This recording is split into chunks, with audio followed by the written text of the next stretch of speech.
From 14 News, this is Touchdown Live, your Friday night football show. Touchdown Live is sponsored by your Tri-State Ford dealers. There's more in store. Stop by today. Welcome back in. It is week 4 of Touchdown Live. Yes. As we are every week, we are fired up for another week of high school football. Another week of great games, Aaron. Yes, and we had cameras seemingly everywhere tonight. They were everywhere. Evansville, Fort Branch, Owensboro, Ferdinand, Poseyville. We put on the mileage, folks. That's a lot of cities, Aaron. That's a lot of cities. And that's just how we do it around here, right? So kudos to our team of shooters. Couldn't do it without them. First up, though, to Enlow Field. Didn't have to drive very far for that. No. But a great matchup, too. Unbeaten Memorial hosting 2-1 Mater Dei. This one is what they call Friday night's Hunger Bowl in the 9th annual fundraising game. The spotlight put on the St. Vincent de Paul Food Pantry. Fans encouraged to help raise money to support the local food pantry. And Cody Hess, he's looking to guide MD to their first win over the Tigers since 2016.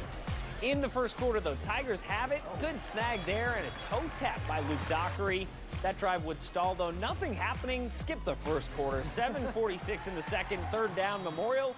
Luke Dockery off a nice screen. Blockers there, 7-0 Tigers. Mater Dei with it now, 3rd and 7. Tate Mallory, he just drops back and launches a smooth one to Nolan Schickel. Big gain there, and here they are back to 4th and 8. Mallory extending, weaving, and slinging to Eli Kane near side. Just barely steps out. And then a Caden Thacker, I know he almost hit me. Caden Thacker, though, he runs through, doesn't matter who he hits, just flies into the end zone. That would tie the game up at 7. Start of the third, Mater Dei ball, good screen here, turns into a lot more than that for Schickel. Big gain, the Wildcats would take it all the way to the 1-yard line. Memorial would end up holding them.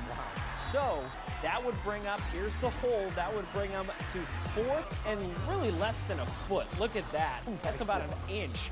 Wildcats, though, able to punch it in. I know the ball pops out. It's a score, though. But here's the deal, folks. With 1:16 left, Mater Dei led 21-7, but the Tigers score twice in the final 56 seconds. Then they score an OT and stop the Wildcats. Caden Thacker on the 1. Memorial wins an overtime thriller, 28-21. Wow. All right, let's head over to the Rice Bowl. 2 of the 5 2-1 teams in the SIAC squared off as Rice hosted North. The Panthers come in off a loss at Jasper, while the Huskies come in off a win at Harrison. In the 4th, Rice, they just want to chew clock. Handoff, good gain for Amir Wilford. Panthers take a shot here, though, going deep. But look at this. It's picked off. Amon Kincaid with a big play. Used to be our neighbor.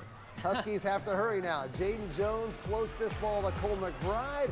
Oh, what a Look catch. at that. Man, backs against the wall. They get another first down. It was an amazing catch. Yes. And this time, Evan Garnett is going to come up with a highlight reel catch there. Nice job of holding on after the hit. And they would score here on the pitch to Quaith and Pauly. They like to call him Q. But they need to get the onside kick here as it's only 19-14 with a few seconds left. But Wrights gets it, and Wrights wins 19-14 over North. Close one there. All right, let's jump into the Pocket Athletic Conference now. More interesting matchups. The first one has Heritage Hills hosting Southridge. Can the Raiders somehow slow down the Patriots' juggernaut, or will Jet Goldsberry and company be too overwhelming? Let's find out. Raiders ball first, and this is a nice play. Justin Leathers finds Hudson Montgomery over the middle for a big first down gain. Southridge looking good, but then, disaster there. Leathers' pass bounces out of Cam Haywood's hands and into Peyton Gray's. Interception for the Pats, and they're in business. A few plays later, who else but Jet Goldsberry running it in for the first touchdown of the game. It's 7-0 Heritage Hills. After a Raider punt, the Pats go right back to work after a quick drink of water from Mr. Jet Goldsberry. From their own 45, Goldsberry over the middle delivers a strike to Gray, and he spins around. There's no one in front of him. 55-yard touchdown for Gray, and it's 14-0 Patriots. So Southridge just tries to get something positive going, but the handoff is muffed, and Luke Hartwig pounces on it for Heritage Hills. The Pats take advantage of another short field. Goldsberry get off, And he's in for the touchdown to make it 21-0. Heritage Hills rolls to a 45-zip win over Southridge. Ooh, all right, let's head back west to Poseyville, where North Posey was hosting Tell City. The Marksmen coming undefeated at 3-0, and they've looked strong in those 3 wins. The Vikings are 2-1 after a heartbreaking loss at North Knox. Lucas Byer sneaks off the pile with a ball on a 4th down conversion for Tell City. But then Byer fumbles the snap, but he does recover it for Tell City. Now Tell City going for a field goal here, and that is no good. Man. All right, so now North Posey has it. Brett Beaker here on the run. Look at him go up to about the 25. And then North Posey on the move still.